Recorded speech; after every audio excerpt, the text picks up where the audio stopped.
السلام علیکم۔ یہ ایک سوال آیا ہے کہ کیا واقعی آدم اور حوا جنت میں تھے اور انہیں جنت سے اللہ نے شیطان کے بہکاوے پر کہ ایک درخت کا پھل کھا لیا جس سے منع کیا تھا اور پھر انہیں زمین میں پھینک دیا؟ اس کی کیا حقیقت ہے؟ اگر یہ سچ ہے تو یقینی سی بات ہے کہ قرآن میں اس کا واقعہ ہونا چاہیے کہ ایسا کب ہوا، کیوں ہوا، کس طرح سے ہوا۔ تو آئیے اس کا جواب بھی قرآن سے ہی لیتے ہیں۔ تو میں ویسے تو متعدد جگہ ہے لیکن کم وقت میں پوری بات میں سمجھانا چاہتا ہوں، تو اس لیے صرف ایک ہی جگہ سے آپ کو بتا دوں گا۔ اس کے لیے سورہ بقرہ آیت نمبر 35، 36، 37 تین آیتیں دیکھ لیں۔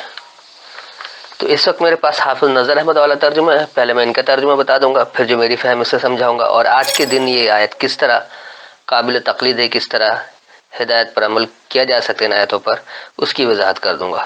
اور ہم نے کہا اے آدم تم رہو اور تمہاری بیوی جنت میں، اور تم دونوں اس میں سے کھاؤ جہاں سے چاہو اطمینان سے، اور نہ قریب جانا اس درخت کے ورنہ تم ہو جاؤ گے ظالموں میں سے۔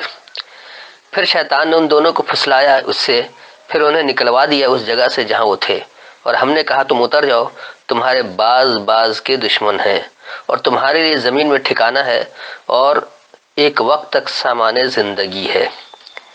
یہ ان کا روایتی ترجمہ۔ تو یہ سورہ بقرہ کی آیت نمبر 35 اور 36۔ ان کے روایتی ترجمے سے بھی یہ ہے کہ ایک تو یہ آدم اور بیوی دونوں کو جنت سے نکلوا رہے ہیں، یعنی وہ کہہ رہے جہاں سے مرضی کھاؤ پیو اور اس درخت کے قریب نہیں جانا، اگر اس میں گئے تو ظالم ہو جاؤ گے، اور شیطان نے ان دونوں کو پھسلا دیا اور وہ چلے گئے اس کے قریب، تو پھر اللہ نے جہاں وہ تھے وہاں سے ان کو نکال دیا اور کہا کہ اتر جاؤ، تمہارے باز کے دشمن ہیں۔ اب سیدھی سی بات ہے کہ اگر یہ دو آدمی کی بات ہوتی ہے صرف آدم اور حوا کی، تو تمہارے باز کے دشمن اللہ کیوں کہتا ہے؟ کہتے تو دونوں باہم دشمن ہو، تو اس کی تو ضرورت ہی نہیں تھی کہ بعضکم لباس کہا جاتا، یہ تو ٹوٹلی جمع کا صیغہ ہے۔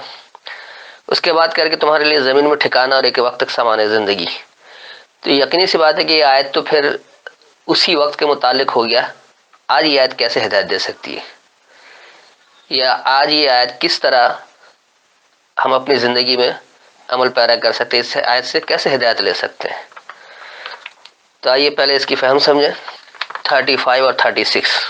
وَقُلْنَا اور ہم نے کہا، یا آدم اے آدم، اسکن تم ٹھہراؤ اختیار کرو، انتا و زوجکا تم اور تمہارے ساتھی، یہاں بیوی کی بات نہیں ہو رہی، زوج کہتے ہیں ساتھی کو، اور زوجکا بھی جمع کا صیغہ ہے کہ اپنے اپنے ساتھیوں کو، یقینی اس بات ہے کسی ایک فرد کی بات نہیں ہو رہی، نہیں ایک مرد اور ایک عورت کی بات نہیں ہو رہی ہے، متعدد مرد اور متعدد عورت ہے۔ الجنت خاص خوشحالی، وَكُلْ مِنْهَا اور تم اس سے حاصل کر کے برتو، رغدن رغبت سے، حیث شئتما جہاں سے تم چاہو، جہاں سے تم دونوں چاہو، یعنی مرد اور عورت دونوں چاہو، یہ ایک مرد ایک عورت کی بات نہیں ہے۔ وَلَا تَقْرَبَا اور تم قریب نہیں جانا، هَٰذِهِ الشَّجَرَةَ اس سے جو تمہارا خاص تنازعہ ہو، فَتَكُونَ پس تم ہو جاؤ گے من الظالمین ظالموں میں سے۔ اب یہاں بھی دیکھیے اگر صرف دو ہی ہوتے، یہ آدم اور حوا کی بات ہو رہی ہوتی تو فَتَكُونَ من الظالمین نہیں کہا جاتا، یہ بھی جمع کا صیغہ ہے، تم دونوں ظالم ہو جاتے، اللہ یہ کہہ دیتا۔ اس کے بعد آ رہا فَأَزَلَّهُمُ الشَّيْطَانُ پس وہ دونوں پھسل گئے خاص سرکشی میں، انہا اس سے، فَأَخْرَجَهُمَا پس ان دونوں کو خارج کر دیا، مما اس سے جو کان فیہ جس میں وہ تھے، وَقُلْنَا اهْبِطُوا اور ہم نے کہا تمہارا معیار گر گیا، بعضکم لبعض عدو تمہارے باز کے لیے دشمن ہے۔ اب یہاں بھی دیکھیے اگر صرف دو کی بات ہوتی تو باز کے لیے دشمن ہونے کے بجائے کہتا تم دونوں باہم دشمن ہو، یہ ہے ہی جمع کا صیغہ بعضکم لبعض۔ وَلَكُمْ فِي الْأَرْضِ اور تمہارے لیے پستی میں مستقر ایک ٹھہراؤ کی جگہ ہے، وَمَتَاعٌ اور نظریہ ہے الہین ایک مقررہ مدت تک۔ پہلے میں اس کا رواں ترجمہ بتا دیتا ہوں، پھر اس کے بعد اس کو سمجھاتا ہوں۔ اور ہم نے کہا اے آدم تم اور تمہارے ساتھی خاص خوشحالی میں ٹھہرو، اور اس سے رغبت سے جہاں سے تم دونوں چاہو حاصل کر کے برتو، اور تم اس سے جو تمہارا خاص تنازع ہو اس کے قریب نہیں جانا، بس تم ظالموں میں سے ہو جاؤ گے۔ بس وہ دونوں خاص سرکشی میں پھسل گئے، بہک گئے اس سے، بس ان دونوں کو اس سے جس میں وہ ہے خارج کر دیا۔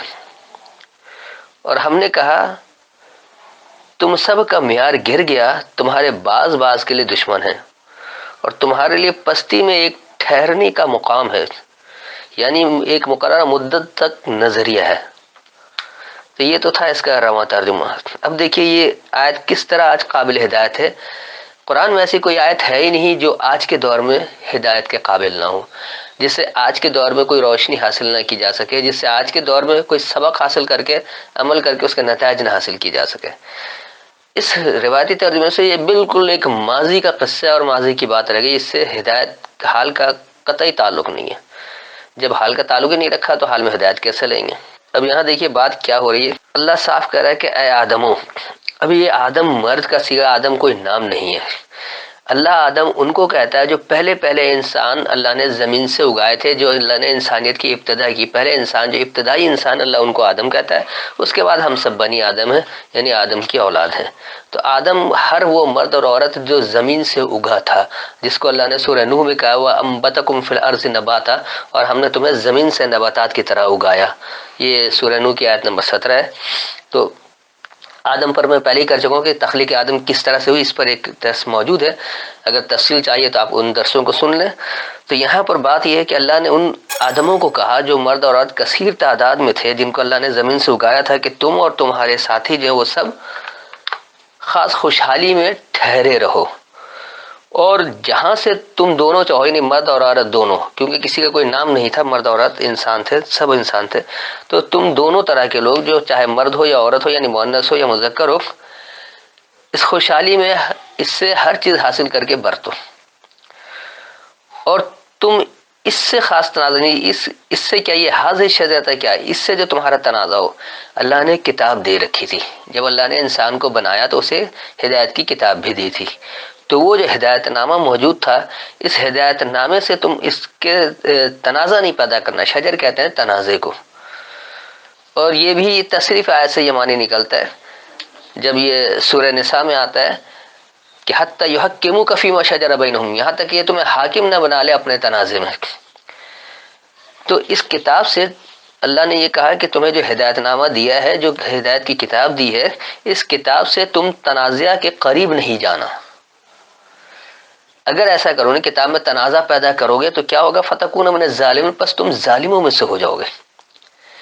آج بھی جو لوگ کتاب میں تنازع پیدا کرتے ہیں اور اللہ کے کلام کو غیر اللہ کے کلام کے شرک کے ساتھ سمجھتے ہیں، انہوں نے اتنا تنازع پیدا کر دیا کہ ہر حکم کو ناقابل عمل بنا کر رکھ دیا۔ اللہ نے اقیم الصلاۃ کہا، انہوں نے اقرأ الصلاۃ بنا دیا، پڑھنے پر لگا دیا، جس کا کوئی نتیجہ نہیں۔ اللہ نے کتب الصیام کہا کہ رک جاؤ ہر ان غیر قرآنی کام سے، آپ نے اس کو بھوکا پیاسا یعنی کھانے پینے سے روک کر اس کے پورے نتائج کو تبدیل کر کے رکھ دیا۔ تو ایسی متعدد مثالیں، ہر حکم کی مثال ہے، تو میں سب پر ڈیٹیل میں نہیں جاؤں گا۔ تو اللہ نے یہ کہا تھا کہ اس کتاب سے تنازع نہیں پیدا کرنا، اگر تم اس سے تنازع کے قریب ہو جاؤ گے تو تم ظالموں میں سے ہو جاؤ گے، اور ظالم کا انجام یقینی سی بات ہے کہ وہ برا ہی ہوتا ہے۔ تو ہوا کیا، یہ مرد اور عورت دونوں اس سے سرکشی میں پھسل گئے، سرکشی میں پھسل گئے، کیونکہ ہر انسان کو اللہ نے انسان کو اختیار دے رکھا ہے، اور وہ اپنے اختیار کے تحت اپنا کام کر سکتا ہے، اپنے تئیں فیصلہ کر سکتا ہے۔ تو اب وہ چاہے تو ہدایت کی اتباع کرے اور چاہے تو ہدایت کی نافرمانی کر لے، یہ اس کا اختیار ہے۔ تو اس خاص سرکشی میں وہ دونوں ہی اس سے پھسل گئے، یعنی مرد بھی اور عورت بھی، تمام مرد اور تمام عورت نہیں گئے، کچھ مرد کچھ عورتیں، دونوں ہی، یہ نہیں کہ صرف مرد بہکا تو عورت بہک گئی اور عورت بہکی تو اس نے مرد کو بہکا دیا، ایسا کوئی تصور نہیں ہے جو ہمارے یہاں روایتی طور پر آتا ہے کہ ہوا نے کھا لیا تھا گندم کا دانہ اور پھر اس کے بعد اس نے آدم کو بھی کھلا دیا، اس طرح دونوں نافرمان ہو گئے۔ صرف گندم کھانے سے کیا فرق پڑتا ہے؟ اللہ نے تو کہیں گندم کا لفظ نہیں استعمال کیا، اور یہ روایتی طور پر جو ترجمہ بنانے والے تھے شاید ان کو پتہ ہی نہیں کہ گندم درخت میں اگتا ہی نہیں، انہوں نے درخت کو اور گندم بھی بنا دیا۔ اس سے بہتر تو کم از کم عیسائی ہیں جنہوں نے سیب کا درخت بنایا، سیب تو درخت میں ہوتا بھی ہے، اس کا کوئی یہ شجر تو نہیں ہوتا، یعنی پودا تو نہیں ہوتا ہے۔ اب دیکھیے یہاں پر بات کیا ہو رہی ہے، تو وہ دونوں جو ہیں مرد اور عورت وہ اس ہدایت نامے سے پھسل گئے. تو پھر وہ جس میں تھے، جس خوشحالی میں تھے، اس خوشحالی سے ان دونوں کو نکال دیا، یعنی مردوں کو بھی اور عورتوں کو بھی، دونوں اس خوشحالی سے نکل گئے. اور اللہ نے کیا کہا کہ تمہارا معیار گر گیا، اس سے انسانیت کا پورا معیار گر گیا. وہ خوشحالی جو ایک ٹھہراؤ والی تھی، ایک سکونت والی، ایک پرسکون جو اللہ نے سب کچھ بنا کر عطا کر کے دیا تھا، اس میں بگاڑ پیدا ہو گیا. اور یہ ہوا کیوں کہ تمہارے ہی بعض کے لیے دشمن ہیں، کیونکہ لوگوں میں سے ہی بعض کے لیے دشمن ہو گئے.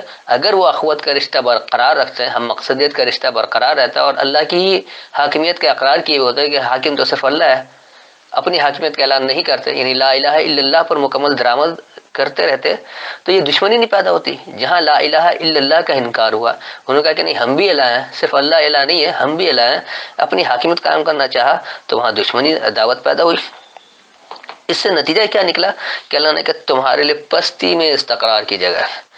اب جیسے ہی اللہ کے نافرمان ہوئے، پستی میں گرنا شروع، اس خوشحالی کے معیار سے تو گر گئے، پستی میں گرنا شروع ہوا. اور پستی میں جو گرے تو وہ ایک ٹھہراؤ کی جگہ ہے، جمود کی جگہ ہے. جتنے پستی میں آپ جائیں گے اتنے زیادہ جمود والے ہو جائیں گے، اتنے زیادہ ناکارہ ہو جائیں گے، اتنی زیادہ بدامنی پستی کا شکار رہیں گے، بھوک و افلاس کا شکار رہیں گے، معاشرے میں بدامنی کا شکار رہیں گے، ایک دوسرے سے لڑتے مرتے رہیں گے.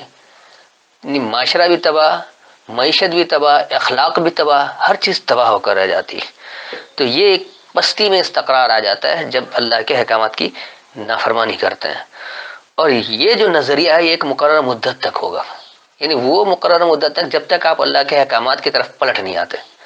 جیسے ہی آپ نے اللہ کے احکامات کی فرما برداری شروع کر رہی ہیں، ویسے ہی آپ اس نظریے سے نکل جائیں گے. تو یہ جو آپ کا ایک نظریہ ہے اپنی حاکمیت والا، یہ ایک مقررہ مدت تک ہے. جیسے ہی ذہن آپ کا اللہ کی فرما برداری کی طرف پلٹتا ہے، آپ عمل سے بھی پلٹنا شروع ہو جاتے ہیں، تو وہ نتائج پلٹ آتے ہیں، آپ پستی سے نکل آتے ہیں، پھر عروج کی طرف چل پڑتے ہیں، اور پھر وہ آپ جہنم سے جنت تشکیل دے دیتے ہیں، یعنی بدحالی سے پھر خوشحالی کی طرف آ جاتے ہیں.